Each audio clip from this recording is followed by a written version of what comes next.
These photos were taken between 2007 and 2012, mostly during two tours of the West Bank, run by the Israeli Committee Against House Demolitions, ICAD, and you can see the link there.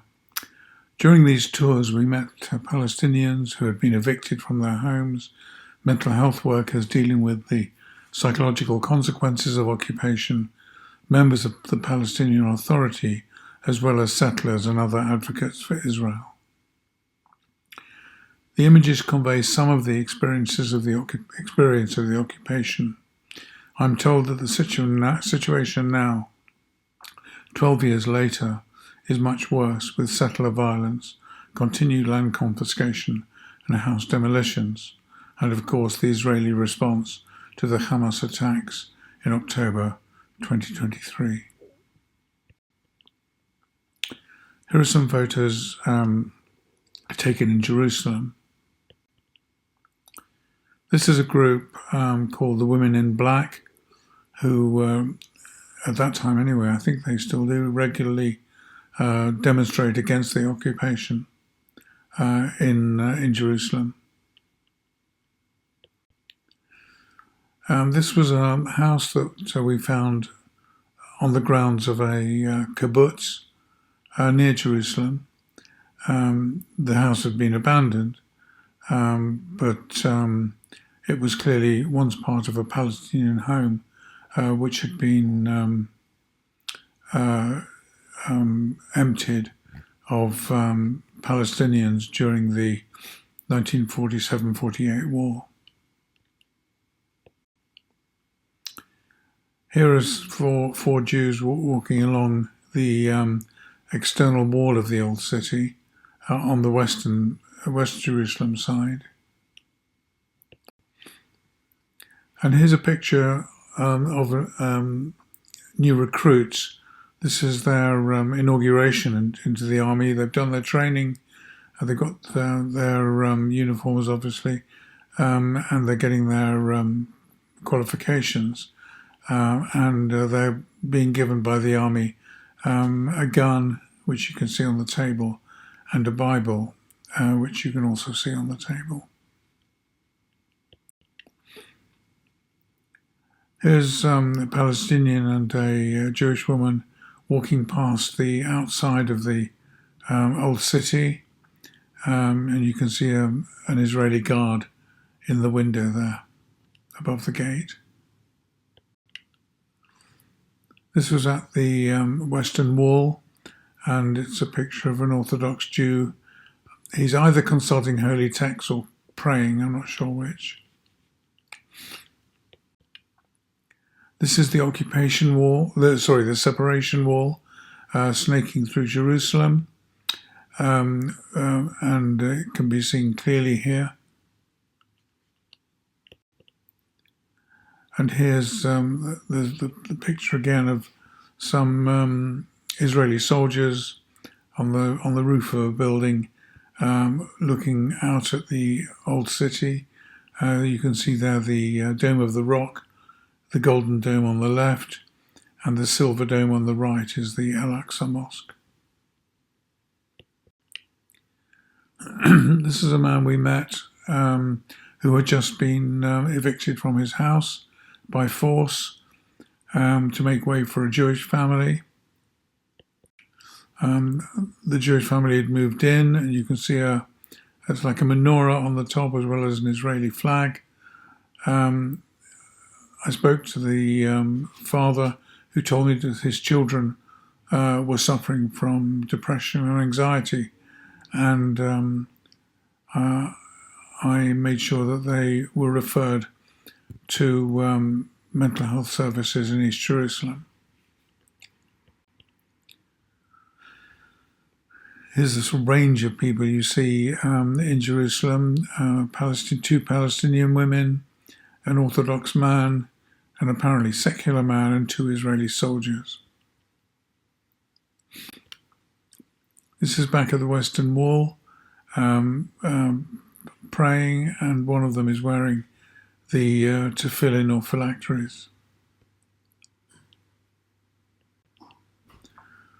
This was a house, another place in East Jerusalem that was taken over by a Jewish family, and an Israeli flag flown there.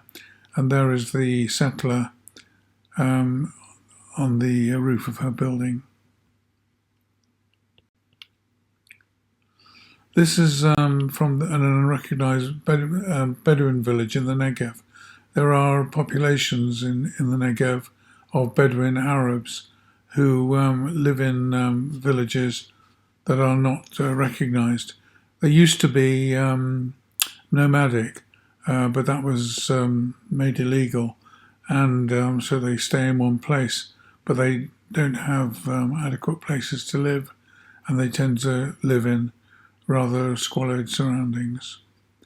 Here's a father and probably son in a shack, really, in the Negev. And here's a bus being used as a home for a Palestinian family. Now onto the West Bank. There's a watchtower with the Israeli soldier looking through the opening. Here's going through a checkpoint. Two men, possibly father and son, going through the checkpoint between Israel and Palestine, or rather Israel and the West Bank, I should say. And here's another watchtower and checkpoint with some welcome messages, and this again is the separation wall. Here's another watchtower and checkpoint between Israel and Palestine. There are many of them.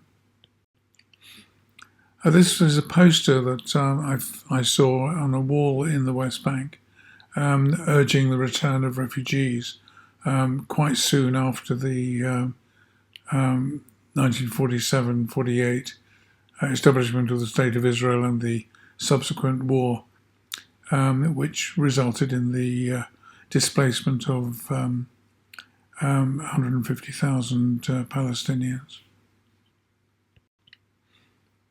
Here back at a checkpoint is two older Palestinians, probably husband and wife, I think, who are making their way through the checkpoint.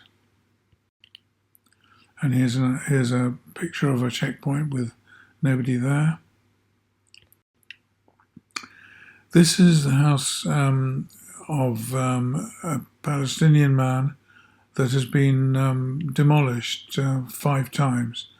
And the reasons given were varied. Either it was there was no permit, it was a military place, it was too rocky, and subsequently the courts who were complained to about the demolitions could not find the paperwork and were unable to say the reason for the demolition.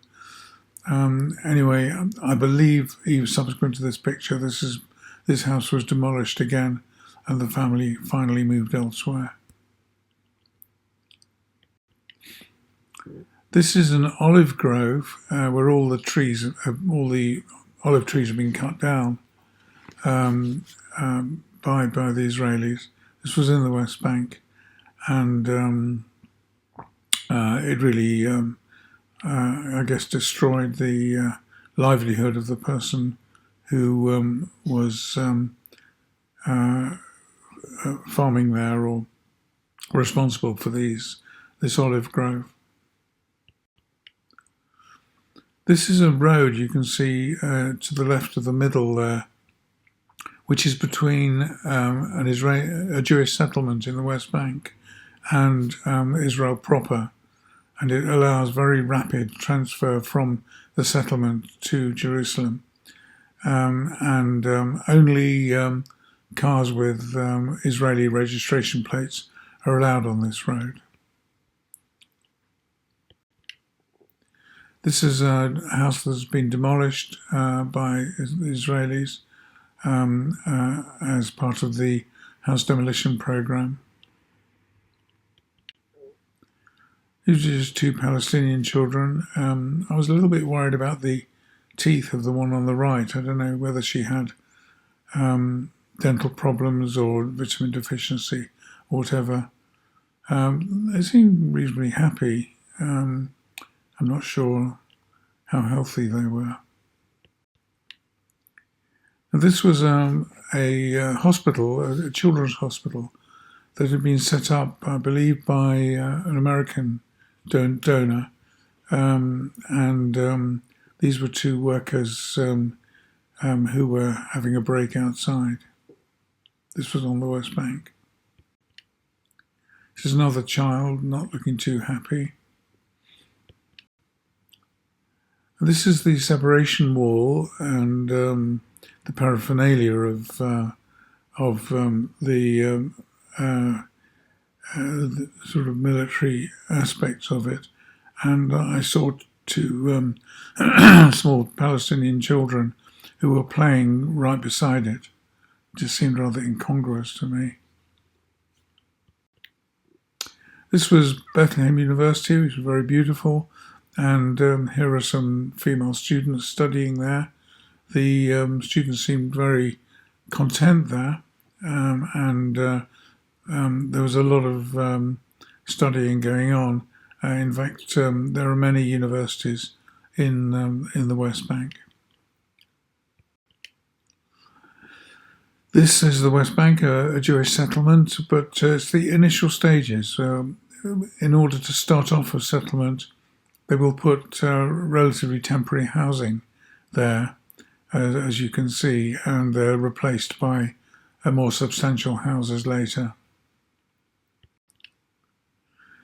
We move on to Hebron, which is a city in the West Bank, and here is a checkpoint at Hebron with the Israeli soldiers sitting down and the Palestinians being interrogated. This is the wire fence covering over the Palestinian market in Hebron. There are settler flats above the market, and rubbish is thrown from the flats onto the covering of the market. And it's very clear to see. Here's a picture from quite a tallish building in Hebron, and just to the right of centre you can see netting, which means that there's an Israeli army post underneath it, obviously armed, to keep an eye on what's going on in the streets. Here's another part of the same of Hebron with more army posts under netting on the roofs. Just looked into a building and saw this child writing English on the blackboard, which I was a bit surprised at. But it was in fact a school, and this child was learning English. Here's the market in Hebron, and there's a couple of Israeli soldiers walking through. And there was then an incident. I'm not exactly sure what it was, but there was a lot of activity and soldiers running. And here's a soldier running through the market. There's a child in front of me. He wasn't running after that child. He was running to the point of where he was needed for some sort of military action. Here's a checkpoint at Hebron again, with an armed soldier and a Palestinian, actually with his hands up, about to go through the checkpoint. Here's Hebron with a female settler and child who are walking past a soldier who seems to be getting up in apparently out of respect for them. There's another soldier standing guard and a Palestinian woman walking past the other side of the square. And just taking the same image or similar image further back, you can see Palestinians sitting on chairs watching what the Israeli soldiers doing. In some streets in Hebron, the ends were blocked with oil drums, which were sort of cemented together, so that it was impossible to drive through them. Here's a sort of small, fairly temporary checkpoint in Hebron. Here's a woman going through the checkpoint again. Here's a watchtower with an Israeli soldier sitting on one side of it.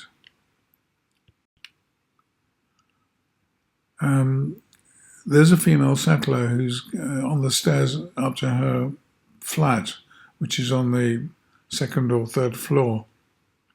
And you can see that the ground floor is quite derelict. Here's an Israeli soldier on guard at a Jewish building. There's another guard looking down from a post.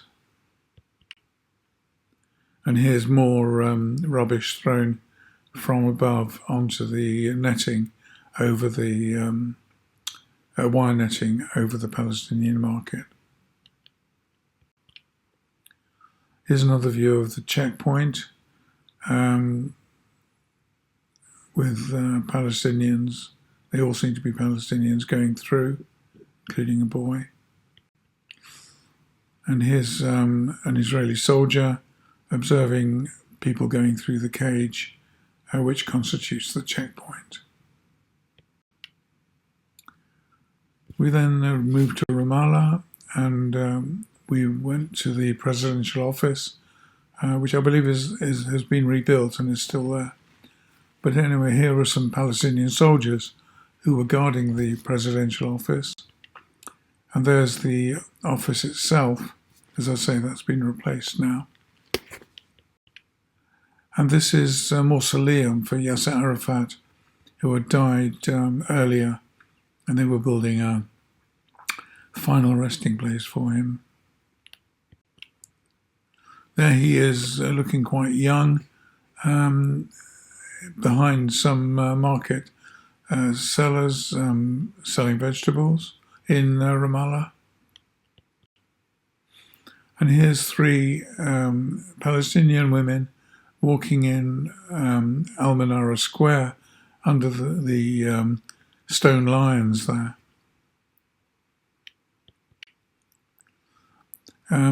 This is a university in the West Bank, which had a medical school, and I was allowed to take pictures in a class there of medical students, and you can see them there. As you see, they're all women. And lastly, here's a woman in traditional Palestinian clothes who I saw in Ramallah.